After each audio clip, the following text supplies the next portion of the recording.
আজকে ওলকপি দিয়ে মাছের ঝোল হবে। এই যে কড়াই গরম হয়ে গিয়েছে, কড়াইয়ে তেল দিয়ে দেবো, মাছ ভাজা তেল। মাছে নুন, হলুদ, সরষের তেল আর একটু লঙ্কা গুঁড়ো মাখিয়ে রেখেছিলাম, এবার ভেজে নেব।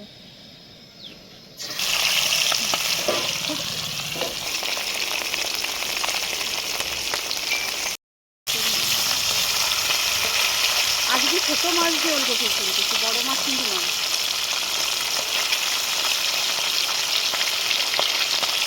দেখেই বুঝতে পারবেন হয়তো ছোটো মাছ, দেখেই হয়তো বুঝতে পারবেন যে ছোটো মাছ, একদমই ছোটো মাছ। আলু, ওলকপি আর গাজর একটু ভাপিয়ে নিয়েছি নুন হলুদ দিয়ে।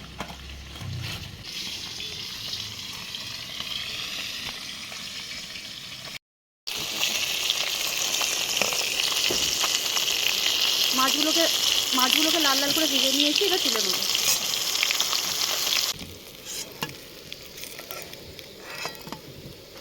এই মাছ ভাজা তেলেই আমি আলুগুলোকে একটু ভেজে নেব,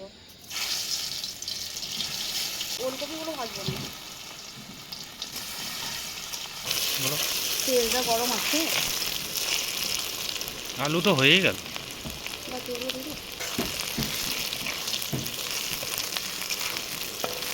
আর ভাজবো না, এবার তুলে নেবো।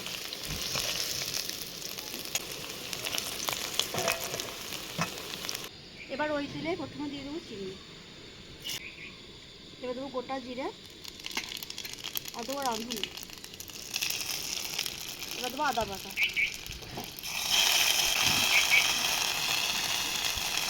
আর দেবো কোচানো পেঁয়াজ।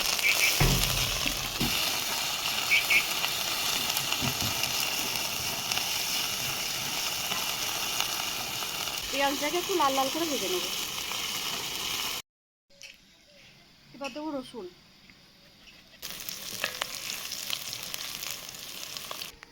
টমেটো কুচি,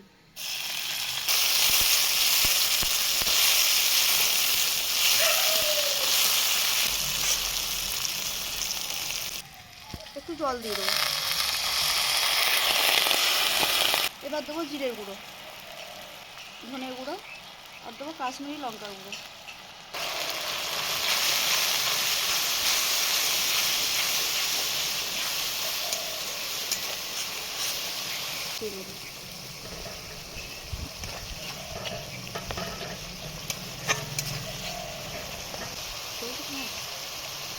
মশলাটা একটু ভালো করে ভেজে নিয়েছি, মশলা থেকে তেল ছেড়ে দিয়েছি, এবার ভেজে রাখা আলুগুলোকে দিয়ে দেবো। আর দেবো ওলকপি আর গাজর। আজকে ওলকপিটা অনেক বড় ছিল, কতটা বড় ছিল দেখলে বুঝতে পারা যাবে।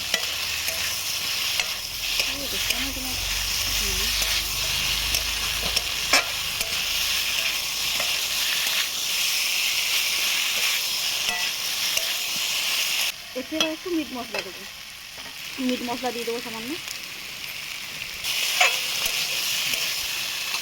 সেদ্ধ খালি নুন দিয়েছিলাম, এবার অল্প দিয়ে দেবো।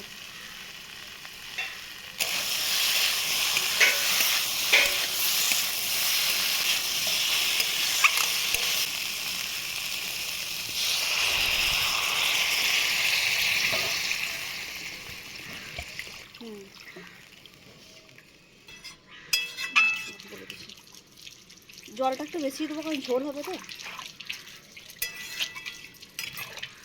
এটা একটু ভালো করে ফুটে যাক, তারপর মাছ ভাজাগুলো দেবো। ঝোলটা তো ফুটছে, এবার ভেজে রাখা মাছগুলোকে দিয়ে দেবো।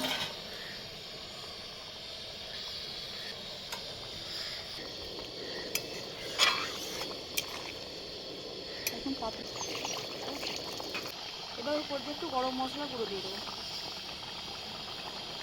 আর দেবো ধনে পাতা কুচি।